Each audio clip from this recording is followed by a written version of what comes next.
Olá, tudo bem? Meu nome é Matheus Henrique, do canal Autocrítica da Direita. E se inscreva no canal, assista os vídeos e deixe seu like, que eu agradeço muito.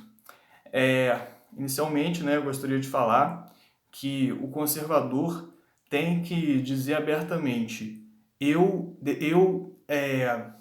adoro o Estado, eu defendo o Estado cagando regras na vida civil, eu idolatro o Estado. Se o conservador não falar isso, se o conservador falar que tem desconfiança em relação ao Estado, que acha que o Estado é horrível e tal, se o conservador fala que o imposto é roubo, se o conservador fala que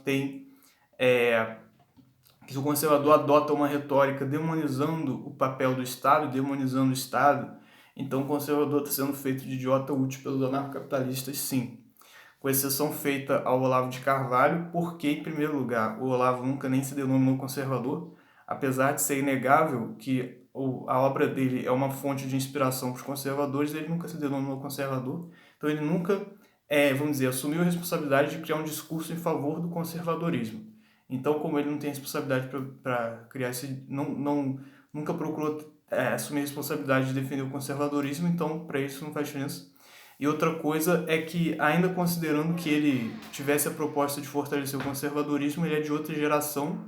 Ele é da época que, vamos dizer, a prioridade na guerra cultural do Brasil era a Revolução Gramsciana e o combate à Revolução Gramsciana. E ele era de uma época em que, na realidade assim, dos debates públicos sobre teoria política no Brasil, o libertarianismo e o anarcocapitalismo não tem a relevância que ele tem hoje. Então é muito natural que o Olavo nunca tenha se debruçado sobre esse tema e também nós não temos não devemos achar que ele tem a obrigação de agora, com 70 e poucos anos, com uma vida inteira de estudo sobre um tema específico, ele tem que mudar completamente a orientação para focar no libertarianismo e anarcocapitalismo, porque são os problemas da nossa época. Então, isso é absurdo. Então, o Olavo, excluindo o Olavo, que fala mal do Estado, falou mal do Estado e tal, excluindo o Olavo por causa desses fatores que eu falei, todo o conservador que diz que é contra o Estado, que tem uma retórica demonizando o Estado, é idiota útil dos anarcocapitalistas, a não ser que ele seja igual ao Paulo Cogos, que fala que é conservador só no âmbito pessoal e no âmbito político adota uma ideologia revolucionária mesmo, libertarianismo, fosse anarcocapitalismo. Mas o conservador, por exemplo, que é contra a legalização das drogas e maconha, tem que falar abertamente: eu defendo o Estado cagando regras na vida civil, eu quero o Estado cagando regras na vida civil. Se ele não fala isso abertamente, ele está, vamos dizer, criando uma gaiola no próprio discurso dele que torna ele refém dos anarcocapitalistas e está fazendo ele se tornar um idiota útil dos anarcocapitalistas. Bom, então vamos aqui prosseguir com a ideia da história do imposto é roubo, que eu tinha falado no vídeo anterior. Eu já tinha falado aqui por que você tem que analisar o fato do roubo, da ação de alguém que está roubando uma pessoa diferente da forma do Estado. E agora eu vou dar prosseguimento a essa argumentação usando a ideia do bem comum e por que o roubo, nesse caso, seria um bem. Por que na verdade, eu falei porque não é roubo, né? Não é a mesma coisa que o roubo, mas eu estou dizendo que mesmo se fosse considerado roubo, pela sua interpretação, mesmo assim o roubo tem a finalidade de causar um bem. Então aqui, o texto que eu escrevi no caso da coleta de impostos, em tese, aquele roubo vai voltar para a pessoa de uma forma positiva. Então é diferente do roubo, né, no caso do ladrão lá e tal, que só quer se apropriar mesmo do negócio. O imposto, ele em tese, ele vai voltar para o próprio cidadão de forma positiva, no mínimo para garantir a segurança, porque nós sabemos que não tem como garantir, pelo menos eu acho que isso é uma coisa que nem preciso tanto argumentar, porque já tem bastante argumentações nesse sentido de que, no caso da segurança pública, delegar isso para iniciativa privada seria ruim, então o Estado tem que existir pelo menos para garantir a justiça e a segurança pública. Então, se você admite que o Estado tem que ter um papel mínimo, então você já tem que admitir os impostos, porque o Estado tem que se apropriar se apropriar de dinheiro de alguma forma e tem que obrigar as pessoas de alguma forma a contribuir com isso. Aí eu vi a teoria, mas e se o Estado pegar parte de empresas e tiver empresa, sei lá, aí beleza, mas como que o Estado vai adquirir isso? O Estado vai pegar e obrigar as pessoas a dar parte da empresa para ele, então ele está roubando de qualquer forma. Se o Estado tem que pegar uma determinada quantidade de dinheiro para comprar essa parte das empresas, então o Estado tem que pegar esse dinheiro de alguém através do quê? Do roubo, dos impostos, alguma coisa assim. Então a estrutura do negócio é a mesma coisa, não tem como mudar. Existe o Estado, existe a apropriação de bens dos cidadãos para proporcionar um serviço de qualquer jeito. Então, falando aqui, o roubo não é ilegal simplesmente por ser roubo, mas porque tem uma consequência ruim. Se o roubo tivesse uma consequência boa, não teria problema. O princípio do maior bem possível é mais importante do que o respeito à propriedade. O respeito à propriedade só se torna importante na medida em que também é um bem. Se por acaso o Estado promover o bem-estar da maioria, será uma situação em que o roubo, entre aspas, produzirá um bem. Então, ele será algo moralmente justo. O roubo só é injusto porque causa um mal. Se ele, por acaso, causasse um bem, como nos casos em que os governos têm uma boa gestão, como da Coreia do Sul, Singapura, Suíça, etc., então aceitar o roubo seria mais justo do que não aceitar. Então, o problema não é o fato do imposto ser roubo. O problema é quando o Estado não faz uma boa gestão e esse roubo não se converte, entre aspas, não se converte em uma medida necessária para proporcionar um bem maior. Então, o que eu estou falando aqui é que a ideia aí de repudiar o Estado, porque o Estado se baseia no roubo, se baseia na ideia de que a iniciativa do Estado é uma iniciativa injusta, porque ela se apropria vamos dizer, dos bens do cidadão sem o consentimento deles, não dá margem para o cidadão recusar. Então, primeira coisa assim, não tem margem para o cidadão recusar o fato da imposição de roubo, da imposição de, vamos dizer, oferecer, de ter que pagar tributos ao Estado em si, mas tem como o cidadão pegar e mudar o governo. Então, ele tem, de alguma forma, tem como arbitrar sobre como o dinheiro dele está sendo usado, mesmo que a longo prazo. E aí, mas isso é injusto. Teoricamente, beleza.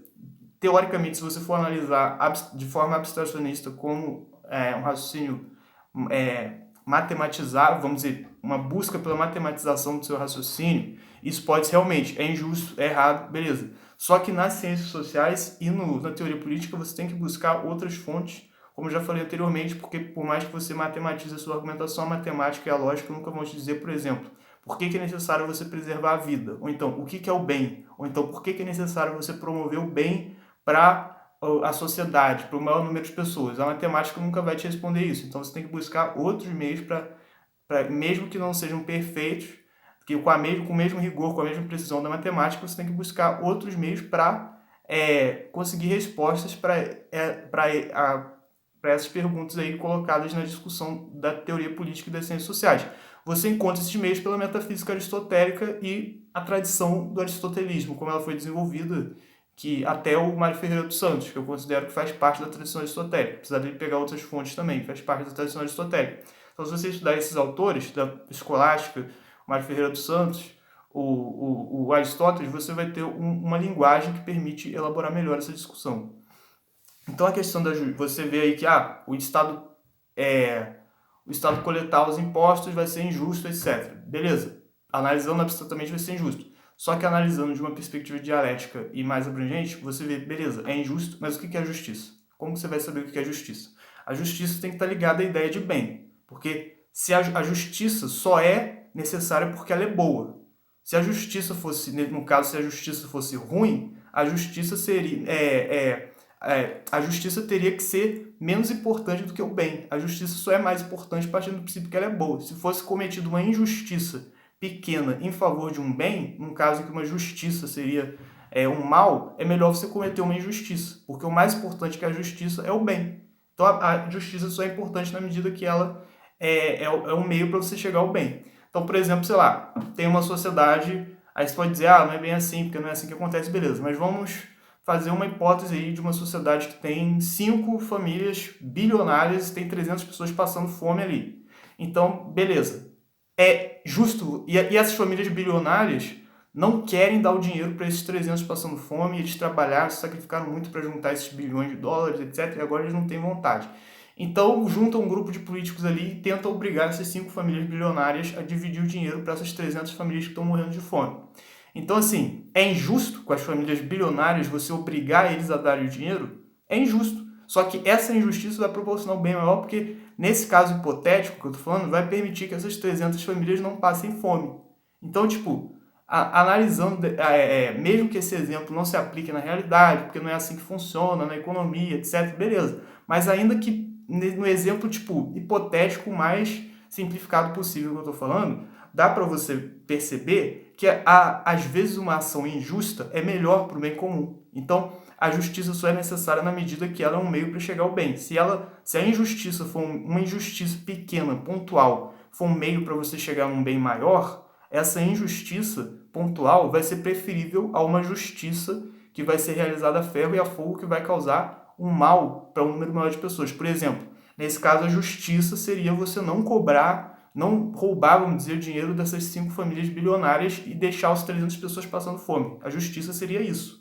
Mas se essas famílias bilionárias se recusam realmente a dar o dinheiro, então o grupo lá político que vai roubar o dinheiro dessas pessoas para distribuir entre os 300 que estão passando fome, esse grupo político vai estar agindo de forma injusta, porque vai estar roubando. Só que essa ação injusta desse grupo político vai impedir que essas 300 pessoas morram de fome. Então vai ter vai causar um benefício maior para a coletividade. Então, beleza, é uma injustiça pontual, a cobrança de impostos, beleza, é uma injustiça pontual, mas ela contribui para um bem maior.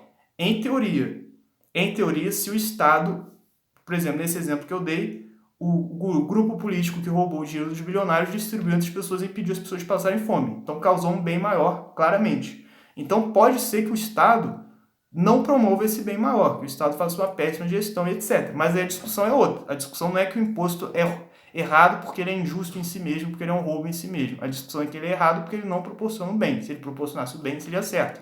Então você vê que tem casos como, sei lá, Singapura, Taiwan, Hong Kong, Coreia do Sul, Malásia também, eu acredito, que a cobrança de impostos se converte numa coisa boa para a sociedade. Hong Kong, o governo é mínimo, etc., mas existe algum governo, existe alguma administração pública, mesmo sendo mínimo. Então, eles roubam de alguma forma o dinheiro do cidadão. Então, o Japão também, etc., os países bem-sucedidos. Então, o que acontece? Você vê que nesses casos, a cobrança de impostos, mesmo sendo injusto, teoricamente, porque foi um roubo, proporcionou o bem comum. Então o problema não é a injustiça do roubo, o problema é na medida que a cobrança de impostos não proporciona o bem. O bem é mais importante que a justiça, nesse caso. Então basicamente é isso, né? Aí o pessoal fala, mas mesmo assim não deixa de ser roubo, porque não sei o que, beleza, mas se você fica tão atrelado a essa ideia, você está seguindo um raciocínio abstracionista e tem que procurar ter uma abordagem mais abrangente, que se inspirando no Aristóteles. Então é isso, muito obrigado.